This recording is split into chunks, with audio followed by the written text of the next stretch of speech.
This video to our presentation of Chinook Energy. It's a Toronto Stock Exchange listed company trading our ticker CKE. See a long-term uptrend for CKE. Hit a high 285 last month. Pulled back from those highs. Actually even filled a little open gap right here at the end of the month. Nice support level right there around $2. Stock's pulled up off of it twice. Huge increase in volume on Friday.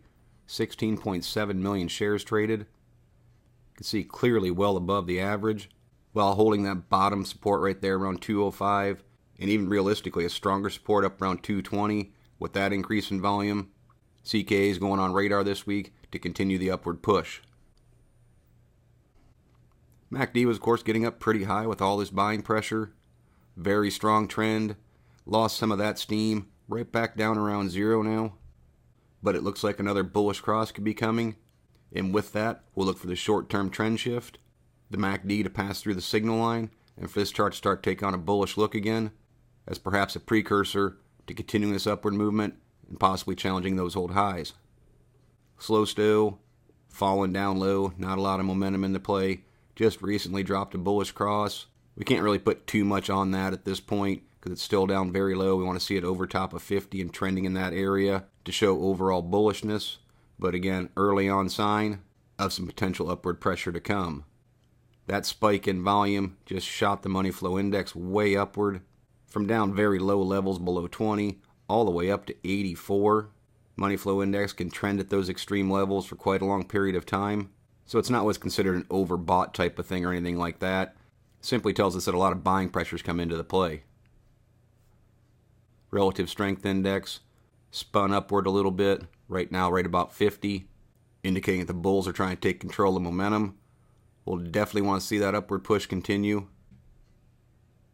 And ideally, look for that sort of a trend where there's just a lot of bullish momentum in the play. RSI is holding well above 50, and you can see what the stock price was doing while that was happening.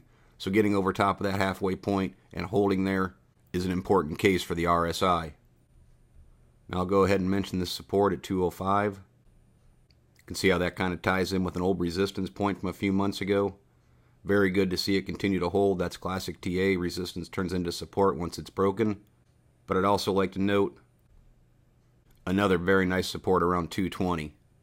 That ideally is what we'll be watching for to hold. We don't want to see it break below it and start closing and putting some pressure on this $2 mark. Again, with that surge in volume, we're looking for upward pressure to continue. And for this chart, try and take out a little bit of resistance right there around $2.40. If it breaks through that, we'd look for some more up here around 260 as a key point, because if it breaks through that, the odds of it challenging these old highs up at 285 are greatly increased. From a technical analysis standpoint, it's a pretty simple approach. Those are some key points and ones worth keeping an eye on to see if this nice pattern of higher lows and higher highs is going to continue for the chart. And those are the things that we're going to be looking for in the near term. But as always, merely my interpretation of the CKE chart. I'm not a financial consultant. Strongly encourage you to do your own proper due diligence. Consult with a qualified financial advisor before making any investment decisions. Past performance is not a guarantee of future results. Please visit the allpennystocks.com website to view the full disclaimer disclosure, and do not base any investment decisions upon any material found on the website and/or this video chart. No person employed by All Penny Stocks is a registered investment advisor or licensed broker-dealer. Thank you for watching. Trade smart.